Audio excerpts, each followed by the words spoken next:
Mari kita berdoa. Ya Tuhan, yang bertata di dalam kerajaan-Mu, Engkau yang telah datang ke dunia ini telah merendahkan diri-Mu demi keselamatan kami.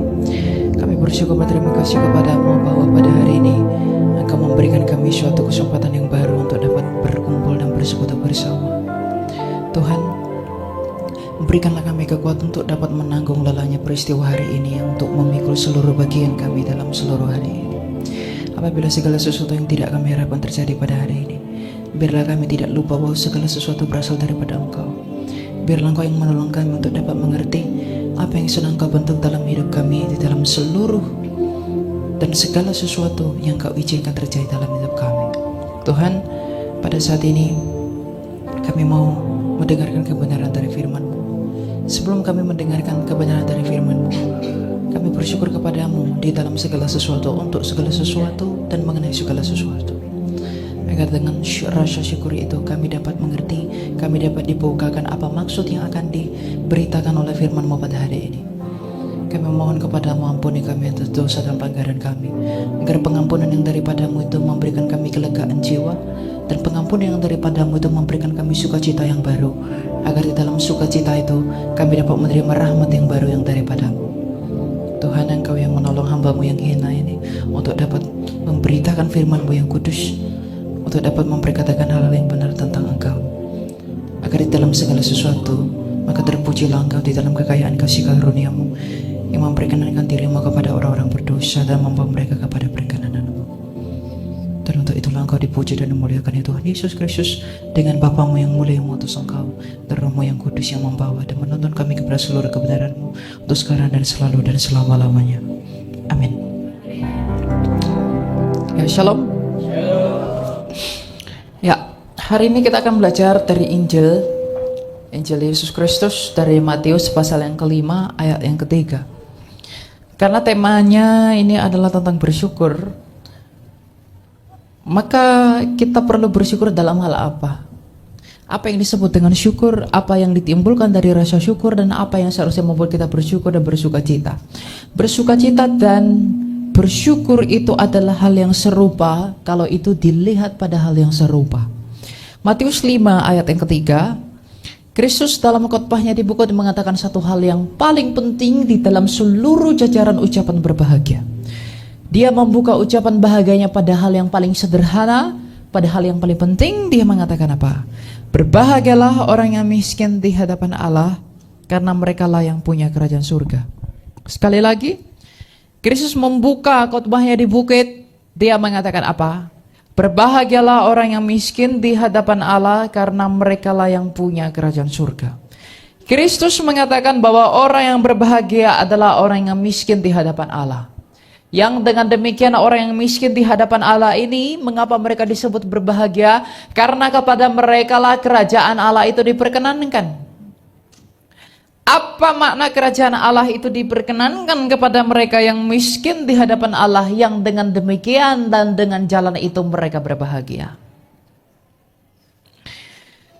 Tidak ada manusia yang paling berbahagia di bumi ini selain daripada mereka yang bisa dan dapat mengerti apa rahasia dan misteri Allah di dalam hidup dari setiap manusia. Seperti Paulus berkata, hal yang terpenting dalam mengikut Tuhan adalah bagaimana kita mengerti, bagaimana kita tahu, bagaimana Kristus itu bekerja, seperti apa ia pada dirinya, dan mengapa ia bisa menerima kita pada dirinya sendiri. Jadi tidak ada hal yang lebih besar, tidak ada hal yang lebih mulia dari semua manusia yang pernah dilahirkan di bumi ini selain daripada mengerti tentang Dia yang mengatakan dan membawa kerajaan Allah ke dunia ini. Jadi siapakah kerajaan Allah itu? Kerajaan Allah itu adalah Kristus sendiri. Bagaimana kita mengerti, bagaimana kita memahami, bagaimana kita diterangi untuk dapat mengerti tentang kerajaan Allah ini, inilah yang paling penting. Nah, tentang kerajaan Allah itu bukan tentang sebagaimana engkau berpikir pada yang seharusnya, bagaimana kita membawa pikiran-pikiran dunia dalam mengikut Tuhan. Tidak. Sebab Dia sendiri yang duduk dan bertahta di atas para kerubim telah merendahkan dirinya duduk di bawah dan di sebuah palungan yang hina, agar kita mengerti tentang kesederhanaan dari pribadi Allah itu. Dalam hal inilah, mengenali inilah, dalam mengetahui inilah, dalam mengerti misteri inilah, kita perlu bersyukur. Nah masalahnya, apakah engkau sudah mengerti? Apakah saya sudah mengerti tentang kerajaan itu? Yang mengatakan dia sudah mengerti harusnya hidupnya mencerminkan pengertian itu. Dan doamu mencerminkan pengertianmu. Apa isi doamu? Itulah karaktermu. Apa yang ada dalam doamu? Itulah dirimu. Siapa engkau? Terlihat dari apa yang kau doakan kepada Tuhan. Dan apa isi yang kau doakan kepada Tuhan. Dan mengenai di dalam doamu, apakah engkau memberitahu siapa dirimu di hadapan Allah? Atau kita hanya ingin mengingini sesuatu yang daripada Tuhan? Orang yang miskin di hadapan Allah hanya mereka lah yang berbahagia. Dan hanya mereka lah yang perlu bersyukur karena kepada mereka kerajaan Allah diperkenankan. Kenapa? Seorang seperti yang miskin di hadapan Allah itu orang yang seperti apa? Orang yang seperti apakah orang yang miskin di hadapan Allah? Orang yang miskin di hadapan Allah adalah orang yang bersyukur, bukan orang bersyukur dalam ucapan, tapi orang yang bersyukur dalam sikap hati. Orang bisa ngomong, terima kasih Tuhan, tapi hatinya tidak. Orang bisa mengatakan, terima kasih Tuhan Yesus, tapi hatinya tidak. Orang bisa berkata, Tuhan luar biasa, tapi hatinya tidak mengatakan itu. Tidak mungkin seorang Kristus berarti bagi mereka yang tidak mengerti tentang siapa dirinya. Orang yang gak mengerti siapa dirinya, ia tidak akan mengerti Kristus dalam dirinya sendiri. Kristus yang mengampuni dosa hanya berarti bagi mereka yang mengaku berdosa. Dokter mata hanya berguna bagi mereka yang sakit mata. Orang yang sakit gigi, dokter gigi hanya berguna bagi mereka yang sakit gigi. Maka Kristus yang datang mengampuni dosa hanya berguna bagi mereka yang mengaku dan merasa dirinya berdosa. Maka sekarang apakah kita sadar, apakah kita mengerti bahwa kita adalah orang berdosa yang perlu ditolong di dalam kekayaan kasih karunia Tuhan. Yang dengan demikian sikap hati yang seperti itulah orang-orang yang berbahagia di hadapan Allah. Apakah kita sudah memiliki hati itu? Mengapa engkau datang kepada Allah? Apa yang membuatmu tergerak datang kepada Tuhan? Apakah karena engkau tahu siapa dirimu di hadapan Allah sebagai orang yang hina, najis, kotor, penuh dosa? Apakah itu yang menuntunmu datang kepada Tuhan? Atau kita menuntun diri kita kepada Tuhan hanya untuk memperalat dia sebagai budak, untuk memenuhi keinginan-keinginan duniawi kita yang sia-sia?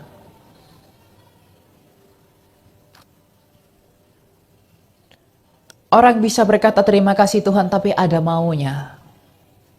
Orang bisa bersyukur di depan manusia berkata terima kasih Tuhan, aku berterima kasih kepadamu, tapi dengan alasan itu ia ingin menghindarkan dirinya dari sesuatu yang tidak diinginkan hatinya.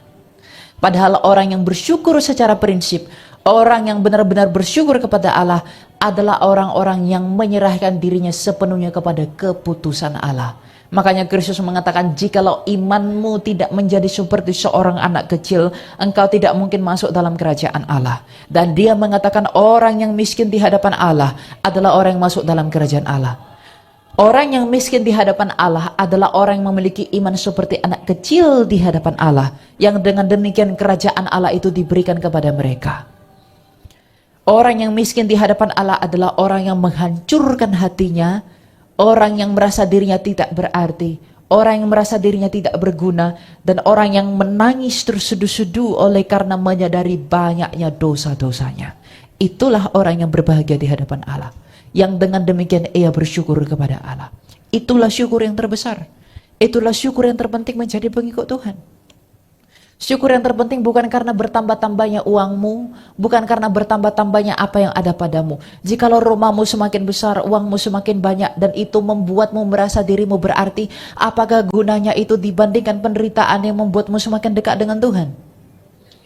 Apakah arti hal-hal yang bertambah dalam hidupmu jikalau itu tidak membuatmu miskin di hadapan Allah, daripada sesuatu yang membakarmu, yang membuat di dalam hatimu yang hanya tersisa adalah Kristus sendiri? Dunia ini, bahkan dunia kekristenan sekarang ini memikirkan hal ini terbalik. Mereka mengajarkan teologi-teologi yang rusak, yang menyenangkan telingamu tetapi menipu batinmu. Dan ketika orang yang tertipu itu mati, dia kaget, dia pergi kemana? Karena tidak mengerti apa sebenarnya mengikut Tuhan itu. Syukur dalam mengikut Tuhan bukan syukur tentang apa yang ada di dunia. Karena Tuhan tidak akan pernah menghambat berkat yang baik bagi pertobatan manusia. Ingat itu. Tapi Tuhan akan menghambat berkat yang terlihat berkat bagi kamu jikalau itu menjerumuskan kamu ke dalam api neraka. Yang kau pikir baik, yang saya pikir baik, belum tentu baik. Jadi jika dalam peristiwa hidupmu engkau mengalami penderitaan, engkau mengalami masalah, engkau bahkan sakit, engkau memiliki penyakit, di dalam hal itu sebelum kita bersyukur, tanyakan kepada Tuhan, apa yang sedang engkau bentuk di dalam diriku ini? Apa yang engkau inginkan dengan mengizinkan semua ini? Apa yang ingin engkau bakar di dalam diriku dengan semuanya ini? Dengan demikian engkau bersyukur melalui sikap hatimu yang seperti itu. Tuhan tidak membutuhkan ucapan dari mulutmu kata terima kasih, tapi kalau hatimu penuh dengan kepalsuan. Dia membutuhkan hati yang benar-benar bersyukur kepada Allah. Karena rasa syukur yang tertinggi kepada Allah adalah percaya kepada Allah. Syukur yang terbesar kepada Allah adalah percaya kepada Dia. Sebagaimana Paulus, sebagaimana Petrus sungguh-sungguh bersyukur kepada Kristus atas anugerahnya. Karena mereka sungguh-sungguh percaya kepada Kristus yang mereka ikuti. Apakah engkau sungguh-sungguh percaya kepada Dia? Apakah kita sungguh-sungguh bersyukur kepada Dia dengan memiliki hati yang percaya, menyerahkan diri kita sepenuhnya kepada kehendak Allah? Orang yang tidak berserah di dalam keputusan Allah, sebanyak apapun engkau mengatakan syukurmu setiap hari, itu tidak akan berguna. Makanya hikmat Amsal berkata, jaga hatimu dengan segala kewaspadaan. Karena dari itulah hidupmu terpancar. Tanpa hati yang hancur, tidak mungkin diam masuk dalam kerajaan surga. Tanpa menjadi miskin di hadapan Allah, gak mungkin kita masuk dalam kerajaan Allah. Gak mungkin. Mungkin engkau terlihat diberkati, tapi berkatmu itu akan menyandungmu sebelum sampai kepada pintu Firdaus. Mungkin engkau dipuji orang, terlihat rohani, terlihat pintar, terlihat cerdas, tapi pujian yang tidak engkau kembalikan kepada Allah itu akan menyandungmu sebelum engkau sampai ke pintu Firdaus. Nah, kalau kita mengerti hal-hal yang pahit seperti ini, inilah yang perlu kita syukuri kepada Allah. Karena jikalau engkau sakit lalu datang kepada dokter, dokter yang baik adalah dokter yang jujur, yang memberitahu seperti apa keadaanmu. Bukan yang menipu dan membohongi engkau dengan berkata engkau baik-baik saja, padahal dalam dirimu begitu banyak sekali gangguan. Maka firman Allah yang patut kita syukuri adalah firman Allah yang menyadarkan kita ini seperti apa dan siapa di hadapan Allah itu. Yang dengan mengerti siapa kita di hadapan Allah, maka pengertian bahwa kita adalah orang yang berdosa, orang yang hina, orang yang tidak berarti di hadapan Allah, itu akan membawa kita kepada pengakuan bahwa kita memang membutuhkan dan kita memang harus menyerahkan diri kita sepenuhnya kepada kehendak Allah. Orang yang tidak menyerahkan dirinya kepada kehendak Allah tidak mungkin hidup di dalam berkenanan Allah dan tidak mungkin akan sampai di dalam pertandingan menjemput suatu mahkota yang disediakan oleh Kristus. Karena untuk menjadi seorang Kristen yang benar, maka lihatlah kepada para rasulnya Tuhan. Bagaimana rasul-rasulnya Tuhan memiliki iman? Apakah mereka bersyukur atas kekayaan? Tidak. Apakah mereka bersyukur atas enak-enaknya hidup? Tidak. Apakah mereka bersyukur atas kesehatan daging? Tidak. Apakah Petrus bersyukur atas hidup yang berlimpah-limpah? Tidak. Apakah Paulus bersyukur atas hidup yang mewah? Tidak. Apakah Bartolomeus bersyukur atas hidup yang serba nyaman? Tidak. Bartolomeus bersyukur atas penyalibannya. Petrus bersyukur atas kemartirannya. Dan Paulus bersyukur atas aniaya. Dan para rasul bersyukur atas apa? Penderitaan. Jika engkau bersyukur atas hal yang enak dalam hidupmu, apakah upahmu? Tapi jikalau orang bersyukur, menerima keputusan Allah, baik yang pahit, baik yang manis, untuk memproses hidupmu semakin dekat dengan Tuhan, maka ada upah di balik semua itu. Tapi orang yang hanya bersyukur untuk hal-hal yang mengenakkan diri dan sesuai dengan apa yang diingininya, jangan sebut dirimu sebagai Kristen, sekalipun engkau berdiri di sini memperkatakan firman Allah. Karena di akhir zaman banyak orang tertolak. Banyak orang kebuang. Banyak dari orang yang merasa dirinya, saya sudah dekat dengan Tuhan. Saya sudah ikut Tuhan. Tapi entah mengapa akan terbuang. Bukan Tuhan yang membuang. Tetapi sikap hatinya yang membuat dia terbuang dari Tuhan. Apa yang salah pada nenek moyang kita sehingga ia tidak berkenan? Sikap hati. Apa yang membuat Yudas tidak diberkenankan Allah? Sikap hati. Ikut Tuhan tiap hari. Tahu firman Allah. Ikut Yesus. Makan minum bersama Yesus. Bahkan berjalan melewati semak duri seperti Kristus melewatinya. Tapi karena sikap hatinya melalui itu tidak sama dengan sikap hati Tuhan yang mulia itu, maka dia tertolak. Kita harus bersyukur dalam hal-hal seperti ini. Mensyukuri dalam segala hal itu bukan berarti apapun itu terima kasih, tetapi terima kasih yang kosong, tidak disertai dengan hati yang hancur. Itu tidak ada artinya. Karena tanpa hati yang hancur, tidak mungkin engkau menjadi ciptaan yang baru. Tanpa penanggalan akan tubuh yang berdosa melalui baptisan, tidak mungkin saya menjadi ciptaan yang baru. Mengapa Kristus perlu datang ke dunia ini berbaring di kandang domba yang hina? Agar dunia ini mengerti bahwa penderitaan, kemiskinan, kesengsaraan bukanlah hal yang hina di hadapan Allah.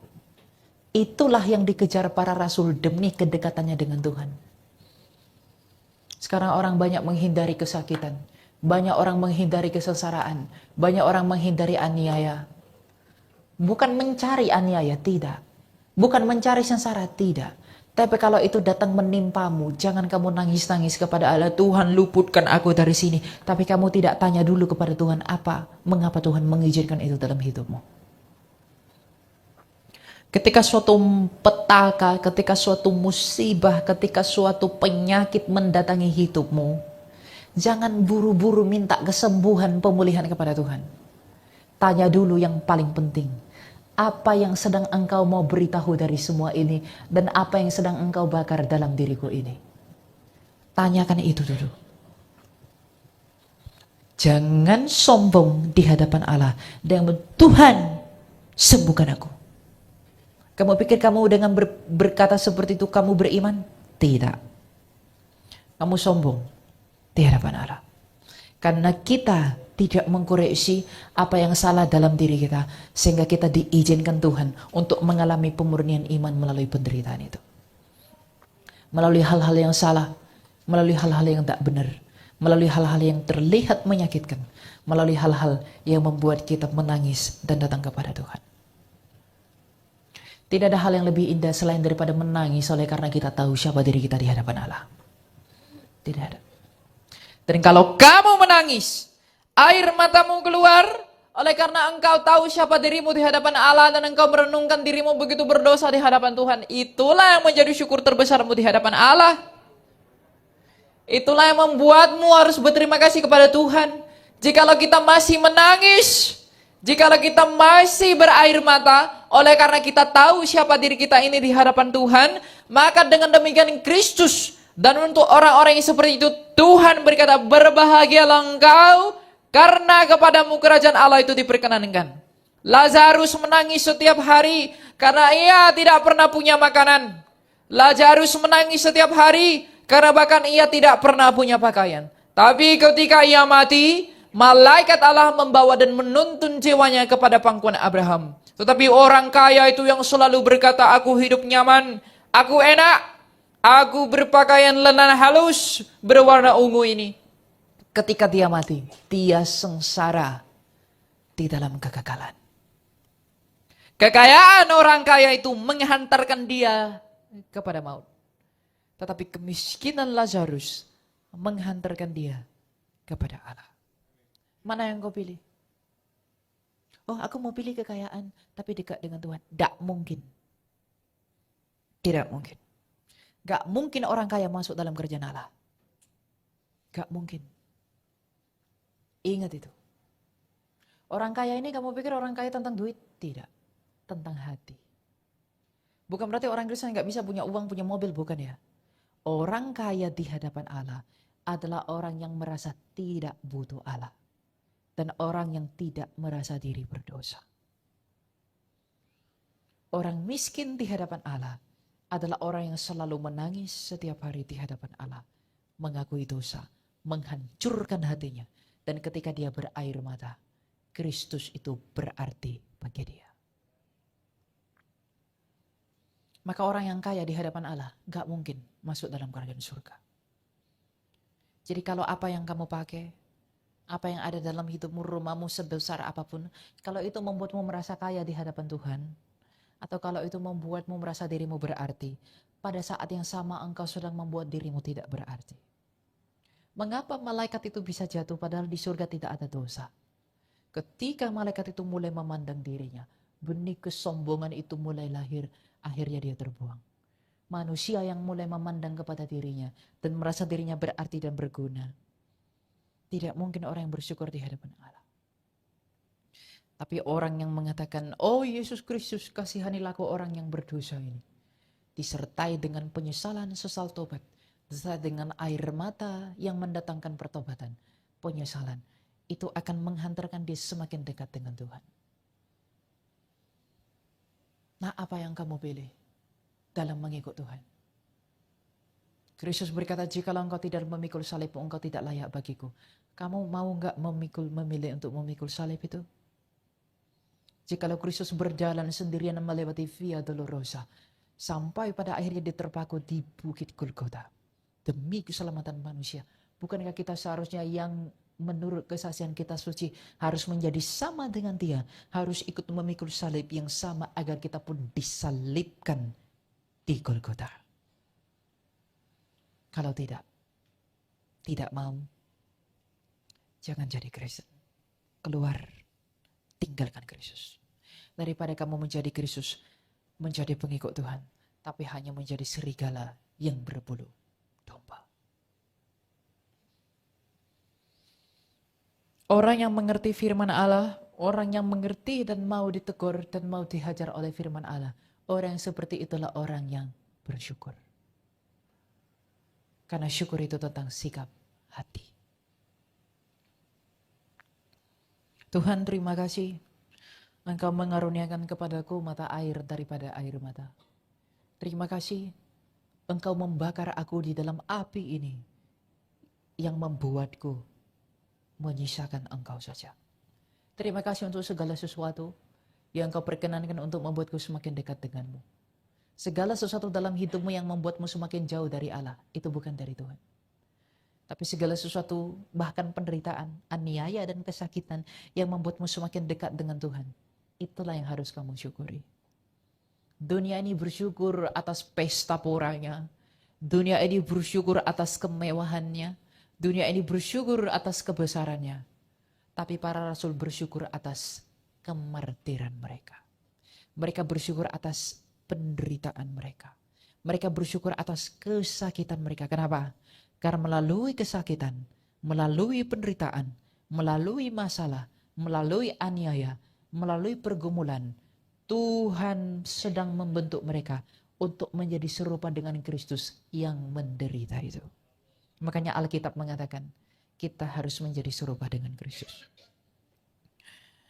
Ada seorang yang mengaku hamba Tuhan, dia mengatakan, di luar negeri, orang Kristen tuh tidak perlu menderita. Kenapa? Tuhan sudah menderita, ngapain kita menderita? Kalau kamu mau mengatakan amin untuk hal ini, kita tertipu. Kenapa?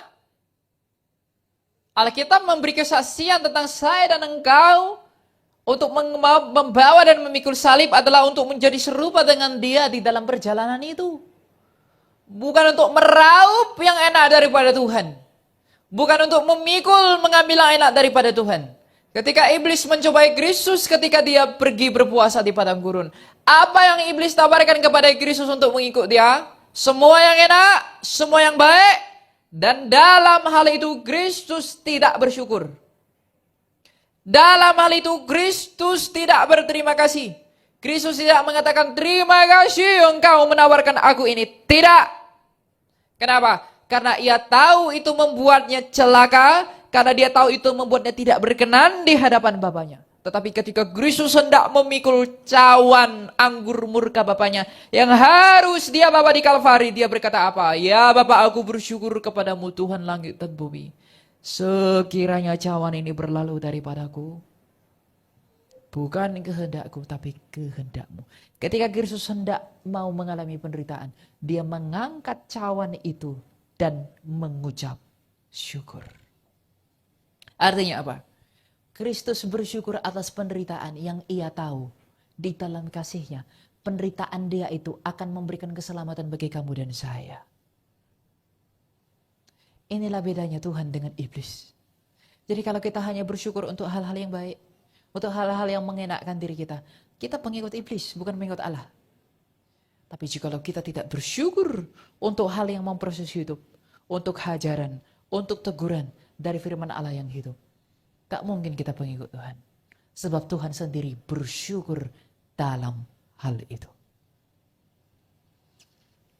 Ketahuilah bahwa mengikut Tuhan tidak seperti yang kamu kira pada umumnya.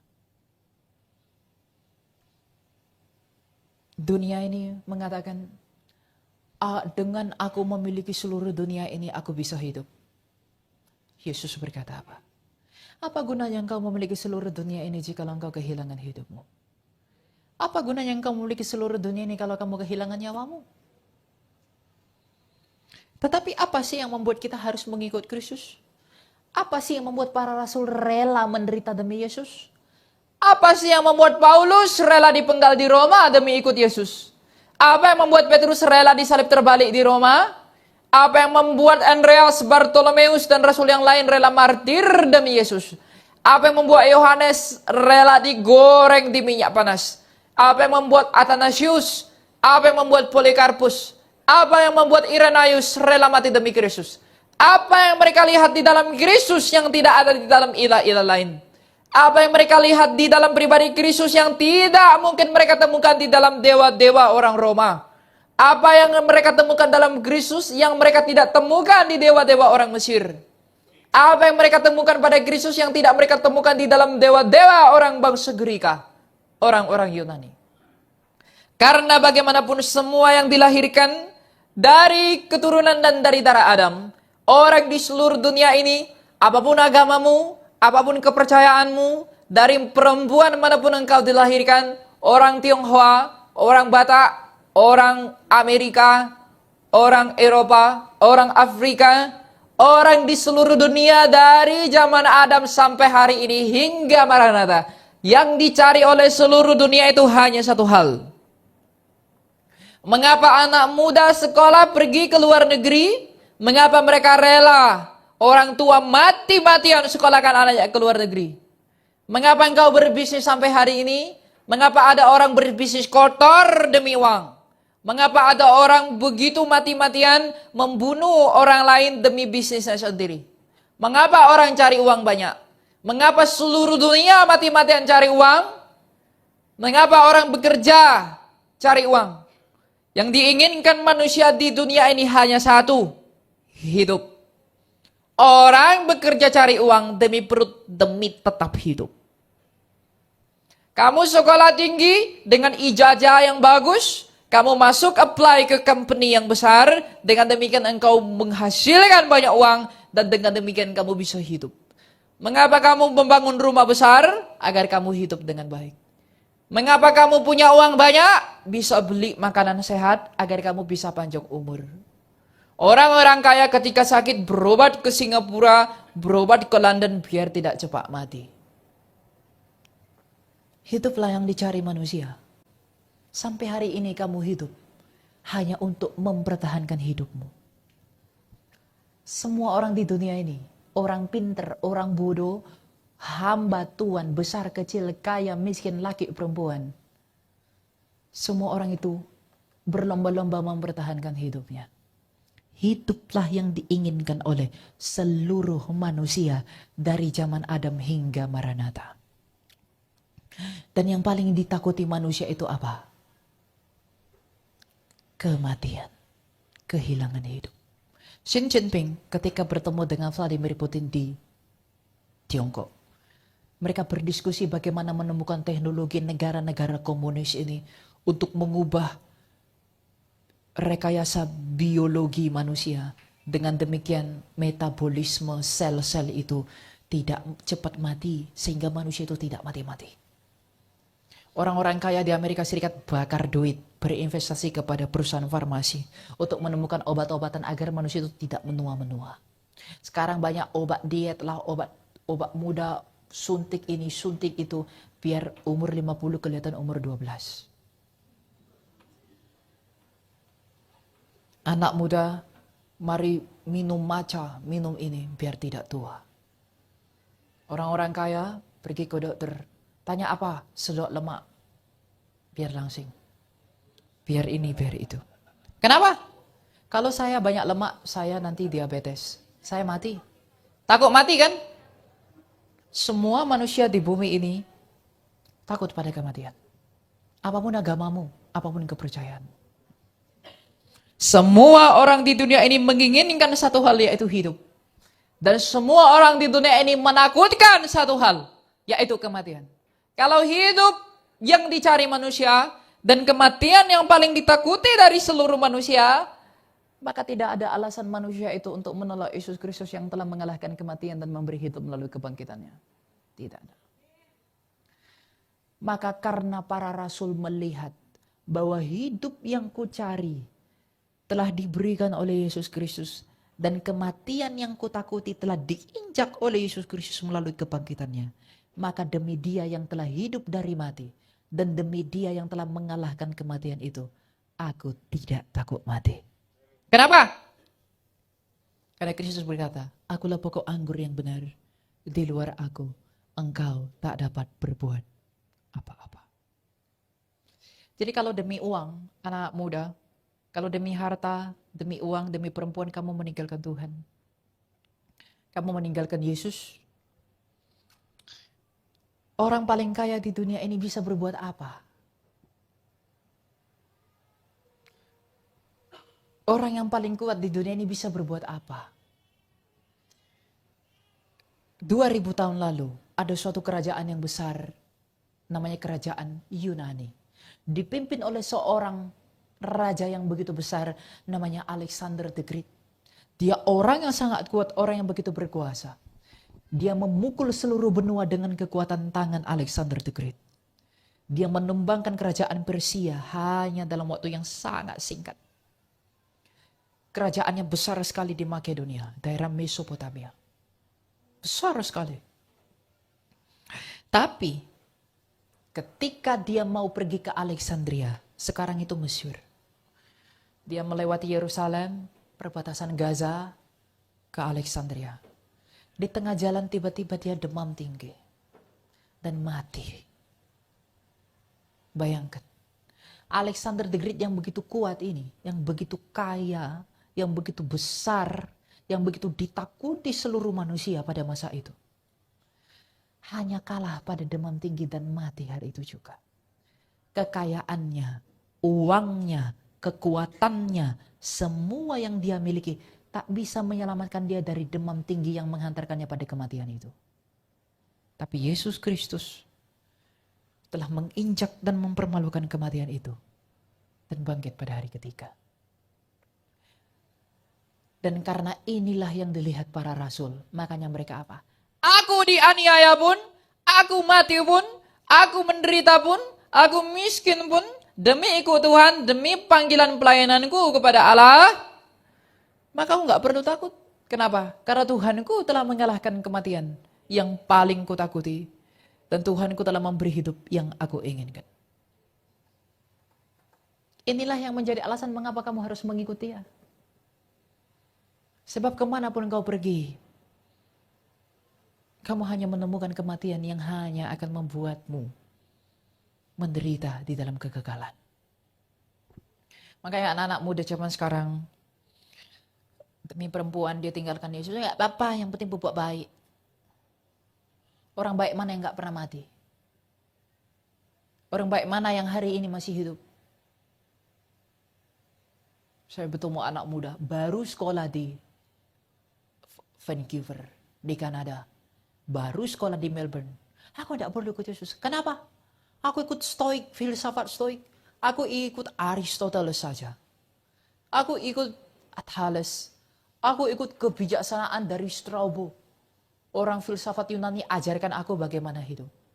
Lalu saya tanya, yang kamu bilang orang-orang hebat itu hari ini di mana? Di kuburan kan? Kepintarannya tidak bisa menyelamatkan dia dari mati. Apakah kamu mau berbuat baik demi sebuah kematian? Aku ikut Kongfucu, aku ikut Lao Tzu yang tulis Tao Te Ching. Aku ikut filsafat Tiongkok. Permaisuri Tiongkok mana yang tak mati? Kongfucu orang yang sangat pintar itu, apakah dia tidak mati? Lao Tzu yang hebat itu, apakah dia tidak mati? Mati. Semua orang hebat, semua orang kaya, semua orang pintar, semua orang bijaksana yang pernah dipuja oleh seluruh dunia ini telah ditelan oleh kematian. Tapi Yesus Kristus, ia masuk dalam kematian dan ia yang menelan kematian itu. Makanya dikatakan, hai kematian, di manakah sengatmu? Inilah yang membuat kita perlu bersyukur. Inilah syukurmu. Karena ternyata apa yang sedang engkau usahakan sekarang tidak akan berguna bagi kehidupan kekalmu. Dunia yang sedang engkau puja sekarang akan berlalu pada waktunya dan itu tidak akan mampu menolongmu. Sebagaimana orang-orang di masa lalu yang begitu besar tidak mampu menolong dirinya sendiri dengan apa yang dia genggam. Justru ia mati di dalam kehinaan dari apa yang dituntut oleh yang dia genggam itu. Tapi Yesus Kristus telah mempermalukan mereka semua. Dalam keadaannya yang paling sederhana, dalam keadaan yang paling miskin. Yesus Kristus telah mempermalukan seluruh manusia di dunia ini.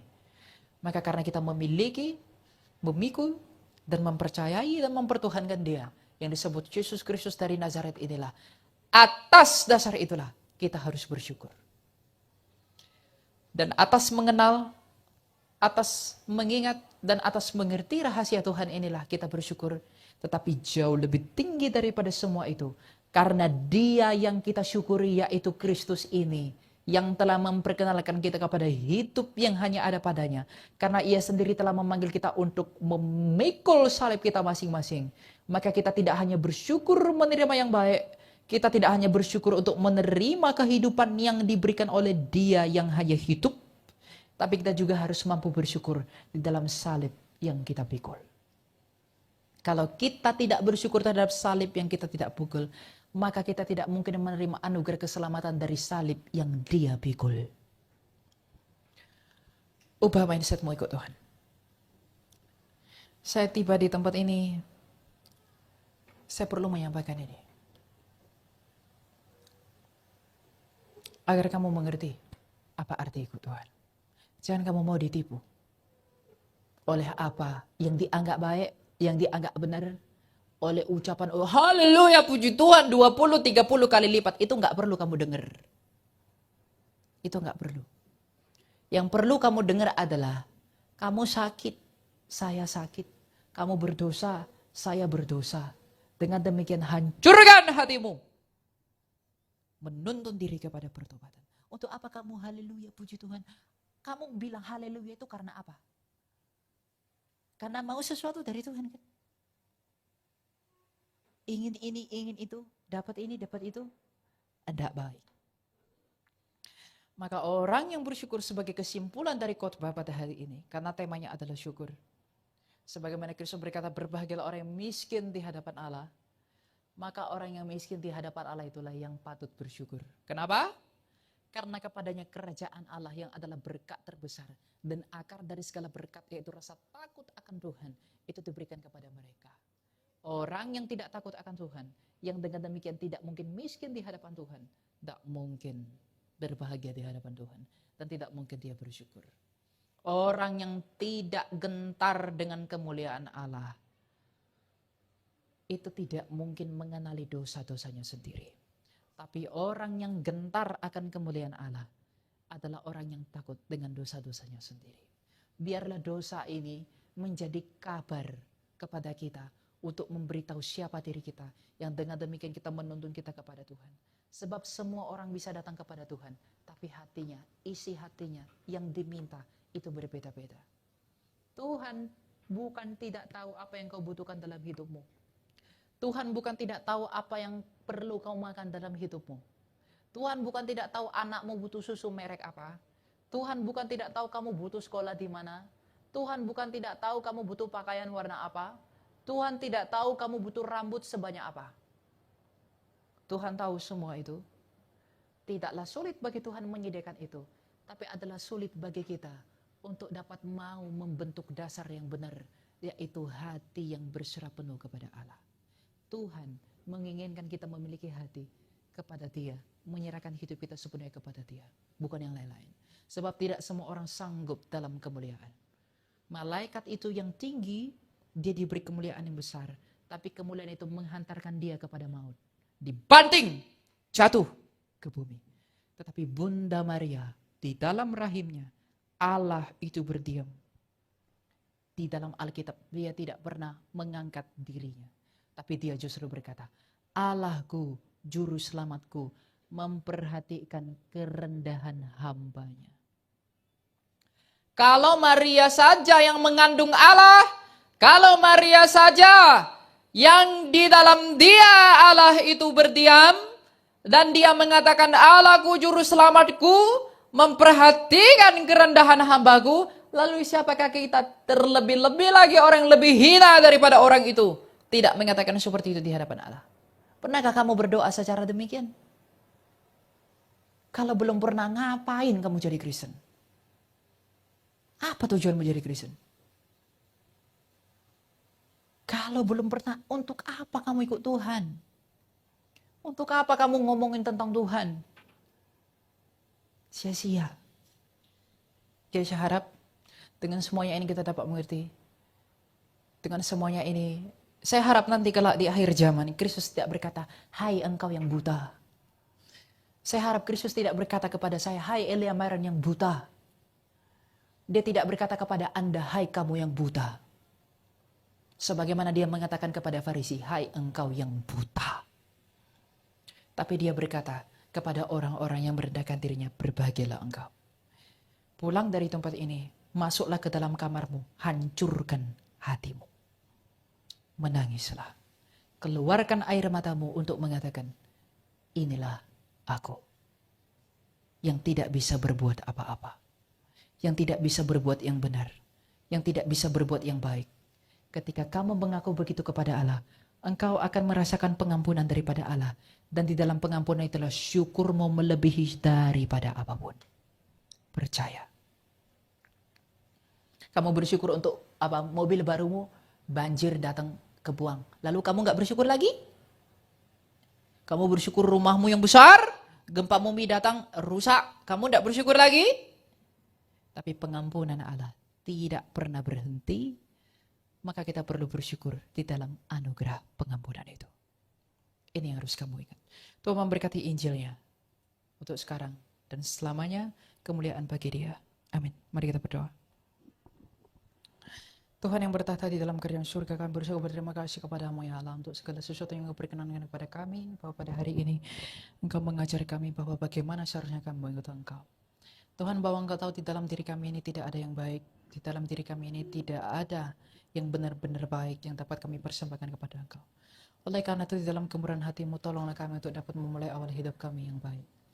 Agar di dalam awal hidup kami yang baik itu kami dapat mengerti bahwa sejatinya mengikut Engkau adalah tentang bagaimana kami mempersiapkan hati kami demi menyambut kerajaan-Mu yang akan Kau nyatakan kepada kami. Tuhan, Engkau juga tahu bahwa kami ini adalah orang-orang yang memiliki hati yang salah dalam mengikut Engkau. Kami tidak menghargai, kami tidak menghormati, dan kami tidak menganggap kekudusan-Mu itu adalah hal yang penting. Dalam hidup kami ini banyak segala hal dan banyak peristiwa yang membuat kami acuh dan tidak acuh kepadamu. Oleh karena itu kami mohon pengampunan daripadamu agar Engkau yang membawa kami dan menuntun kami untuk semakin mengenal-Mu. Ajar kami untuk dapat mengerti apa yang sedang Kau kehendaki dalam hidup kami. Dan tolong kami mengerti agar di dalam pertolongan-Mu itu kami dapat tahu siapa diri kami ini. Tapi dapat tahu siapa kami sebenarnya di hadapan. Engkau tahu begitu banyak beban dosa dalam diri kami ini. Tapi sebagaimana Engkau tidak menolak perempuan pesundal yang menyingkap kakimu, jangan tolak kami Tuhan apabila kami datang ke hadapan-Mu dengan menangis dan memohon pengampunan-Mu. Dan sebagaimana Engkau dengan kerelaan hati-Mu mendatangi pemungut cukai itu dan membawanya sebagai murid-Mu, maka datangilah kami dalam keberdosaan kami ini dan bawalah kami sebagai murid-Mu agar kami berbahagia sebagaimana murid-Mu itu telah berbahagia. Tuhan, sebagaimana Kau dengan rela berbaring di kanan domba yang hina, maka sudilah kiranya Engkau berbaring di dalam tubuh kami yang hina dan yang cemar ini. Ubahkanlah kami dari dalam, agar dari dalam hati kami ini dapat menghasilkan buah-buah yang baik bagi kemuliaan kerajaan-Mu. Jangan izinkan kami mencium sebagaimana Yudas dengan kepalsuan kami. Bersyukur di dalam mulut kami, tapi kami tidak bersyukur di dalam hati kami. Beritahu kami apa yang salah dalam diri kami ini, agar dengan semua itu kami dapat memperbaiki diri kami. Dan ketika Engkau datang menjemput kami, kami tidak ditemui bercacat dan bercela. Tuhan, Engkau juga persis mengetahui bahwa di dalam setiap lagu hidup kami banyak yang tidak berkenan di dalam pemandangan mata-Mu. Baik dalam cara kami berpikir, cara kami berbicara, cara kami bekerja, dan dalam segala sesuatu yang menyandung kebenaran. Maka bermurah hatilah kepada kami Tuhan, sebagaimana Engkau telah bermurah hati kepada pencuri di sebelahmu yang mengatakan, ingatlah akan kami Tuhan apabila Kau kembali dalam kerajaan. Ingatlah akan kami, hamba-hamba-Mu yang hina ini, agar ketika Kau kembali dalam kerajaan-Mu, Engkau membawa kami dalam perkenanan Kamu, bukan oleh karena apa yang ada pada diri kami, tapi oleh karena kemurahan hati-Mu yang membawa kami orang-orang berdosa ini semakin dekat kepadamu. Hancurkanlah kesombongan kami, buanglah hal-hal yang tidak baik dalam diri kami ini. Hancurkanlah rasa bebal dalam diri kami, dan buanglah hal-hal yang kotor dari dalam diri kami, agar dengan demikian kami dapat hidup sebagaimana yang Kau kehendaki. Engkau mengatakan bahwa Engkau adalah pokok anggur yang benar dan kami adalah ranting-ranting-Mu. Mungkinkah ranting berbuah? Mungkinkah ranting menghasilkan buah jika ia tidak diberi air oleh pokoknya?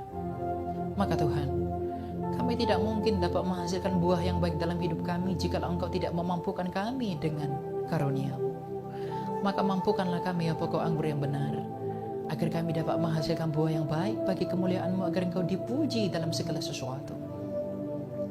Karena Engkau tahu, tanpa pertolongan-Mu kami tidak mungkin diperkenankan. Tegurlah kami, hajarlah kami, jikalau kami sombong, jikalau kami bebal, jikalau kami merasa pintar, jikalau kami merasa tahu, jikalau kami merasa hebat, jika kami merasa baik. Karena sejatinya kejahatan kami, kesombongan kami, kebecatan kami, kehinaan kamilah alasan-Mu datang ke dunia untuk membawa kami dekat dengan-Mu kembali. Hidup yang kami cari hanya ada pada-Mu. Kematian yang kami takuti hanya dikalahkan oleh-Mu sebagai satu-satunya yang telah bangkit dari mati dalam sejarah dunia ini dari dulu hingga Maranatha. Biarlah itu menjadi kekuatan yang cukup bagi kami untuk sanggup memikul salib kami, untuk sanggup mengikut Engkau, sanggup mengucap syukur, dan mampu memiliki hati yang rela untuk rela mengikut Engkau, untuk semakin rendah hati memandang Engkau, yang dengan demikian kami berserah sepenuhnya kepadamu. Tuhan, Engkau yang menolong gereja ini, Engkau yang memberkati gereja ini, dan Engkau yang membawa gereja ini semakin dekat dengan perkenanan-Mu. Biarlah kiranya melalui gereja ini Engkau membawa umat-Mu yang terkumpul dan domba-domba-Mu yang terkumpul dan digembalakan di tempat ini, untuk semakin dapat mengenal Engkau dalam wajah-Mu yang benar, Engkau yang menolong para hambamu, para pelayanmu, para gembala yang ada di tempat ini, agar menuntun domba-dombamu dalam kebenaranmu. Bermurah hatilah kepada para pelayan-pelayan di tempat ini, agar sekiranya dalam pengadilanmu kelak, engkau tidak menghukum mereka di dalam kemurkaanmu, tapi engkau menerima mereka di dalam belas kasihmu atas perjuangan mereka untuk mengembalakan domba-domba milikmu. Tuhan, engkau juga yang memelihara jemaat-jemaatmu yang hadir pada tempat ini. Engkau yang menghadiahkan mereka hati yang benar, ketulusan, kemurnian, motivasi yang benar, kesederhanaan hati, dan juga di dalam hidup yang benar dalam mengikut Engkau. Agar dengan demikian, melalui hidup jemaatmu di tempat ini, Engkau dipermuliakan. Melalui hidup jemaatmu di tempat ini, Engkau diagungkan dan ditinggikan dalam segala hal. Layakkan kami berdoa dengan penuh syukur. Bapa kami yang di surga, dikuduskanlah namamu, datanglah kerajaanmu, jadilah kehendakmu di bumi seperti di surga. Berikanlah kami pada hari ini makanan kami secukupnya, dan ampunilah kami akan kesalahan kami, seperti kami juga mengampuni orang bersalah kepada kami. Dan janganlah membawa kami ke dalam pencobaan, tetapi lepaskan kami daripada yang jahat. Dalam Kristus Yesus, karena Engkau yang punya kerajaan dan kuasa dan kemuliaan, selama-lamanya. Amin.